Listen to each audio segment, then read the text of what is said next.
All right, this is going to be day 13. I can't stop thinking about the analogy I learned yesterday about treating time as you treat money with regards to investing, saving, wasting, and spending. Okay? All those four things go for money and time. Okay? And time is more valuable. Whenever you see the seconds ticking on your clock, okay, that's the same thing like you sprinkling pennies somewhere. Okay, a certain amount of seconds could pass by, a certain amount of pennies you can sprinkle into the wishing well or whatever the hell you want to sprinkle, flush it down the toilet. Okay, but sooner or later that stuff adds up. Those pennies add up to $10 bills and $50 bills. The same like those seconds add up to minutes and hours. Okay, that you can easily spend on taking some short course or learning something interesting from an insightful book. Okay. Not much in day 13 that I want to share with you guys. This is mostly personal stuff that it's not going to be interesting to you. But one thing would be um, when you're faced with any decision, make a list of advantages and disadvantages. Take a blank piece of paper, draw a line down the middle, put a plus on one side, minus on the other side. Write down each advantage and each disadvantage and then compare them to each other. Which one has more and which advantages and disadvantages are more powerful than the other. Okay, day 14. The urges have really begun to kick in now. Every day I'm fighting them now. I have to be really strong more than ever before. I have to keep reminding myself about the superpowers. I have to meditate extra long and have to go into deeper states of meditation. I listened to a very interesting podcast from Tim Ferriss yesterday with Charles Palaquin. He trains Olympians for. He's a bodybuilder, right? He trains Olympians for the American team. He talked a lot about testosterone, and he talked a lot about clustered training. Clustered training, it's when you have short breaks in between. You have high weight and short breaks in between, right? So you really shock your body. That's a good way to increase testosterone. But he goes into, and this guy's super smart, right? Like this guy's crazy smart. You guys need to listen to that episode. Charles Palaquin, Tim Ferriss podcast. Check it out. He talks about omega threes. You guys got to start doing supplementation with omega threes. He said that he could not find one study because there's so many studies on omega threes. He could not find one single study where omega 3s were introduced into a sick person's life or into any ailment or into any deficiencies of hormones and imbalances and things like this, that the omega 3 supplementation didn't have some sort of positive effect on these people that were sick or whatever, or were dealing with some sort of issues. He said it's like a magical wonder drug. And this guy's, super scientific about all this stuff. He said he went through like 3,000 something medical papers in the course of a few months trying to find some ailment or disease where omega 3s didn't help. And he said that the amount of omega 3s you can take in are super high. So I don't take omega 3 supplements anymore because I read too much stuff about it being oxidized when it sits on the shelf and it doesn't have the same effect unless you get it from a really, really expensive company. And then even then, you don't know which one's which. Reviews online aren't reliable anymore. So I just eat a lot of natural fish. I've been trying to eat as much fish as I can. The really oily ones, mackerel, salmon, things of that nature.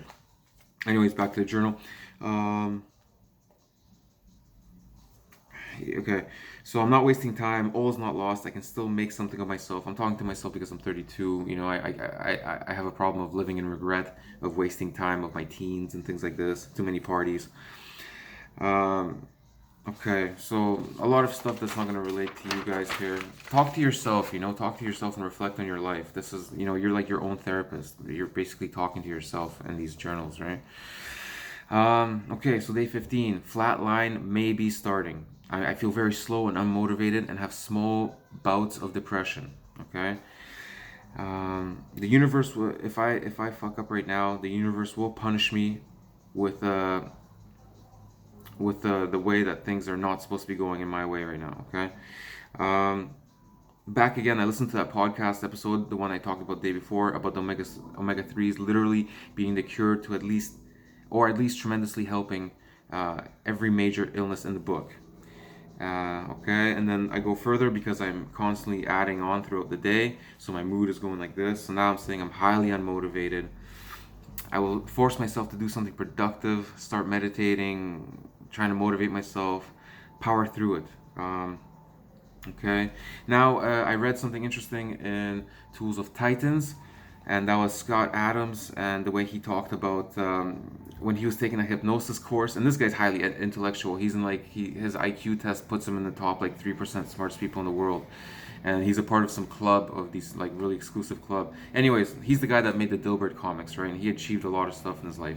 But he says when he was taking a course, somebody very smart to him, she was also in that club of the top 3%, some of the smartest people in the world. He was like an honor student from Harvard too, and so was she. And she led him on to this idea of affirmations. And he was extremely skeptical. He was making fun of her the whole time, but he decided he'll try it anyways. Now, without going into a bunch of detail, just have faith in what you understood from that podcast and from listening and reading a few of his blog posts.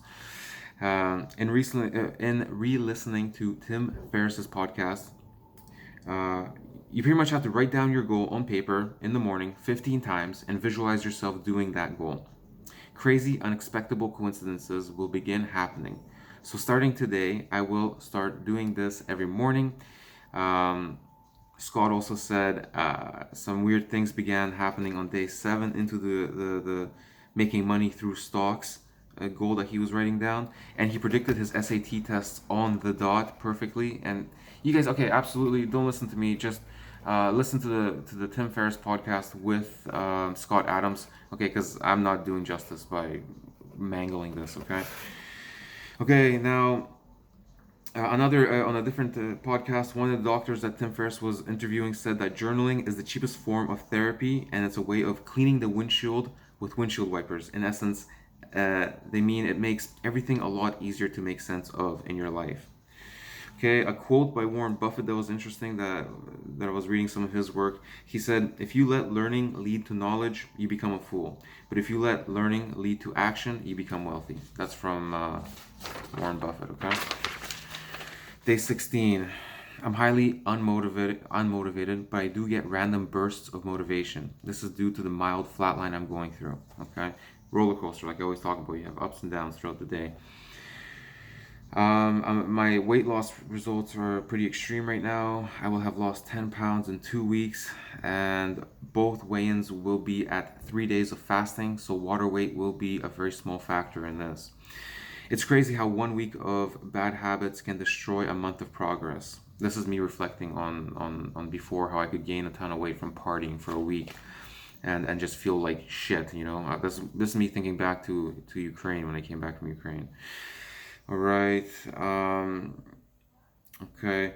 So this is more encouraging myself to continue working on my book. My journal entries are about 450 words, and I could easily double that. I usually stop myself from writing more.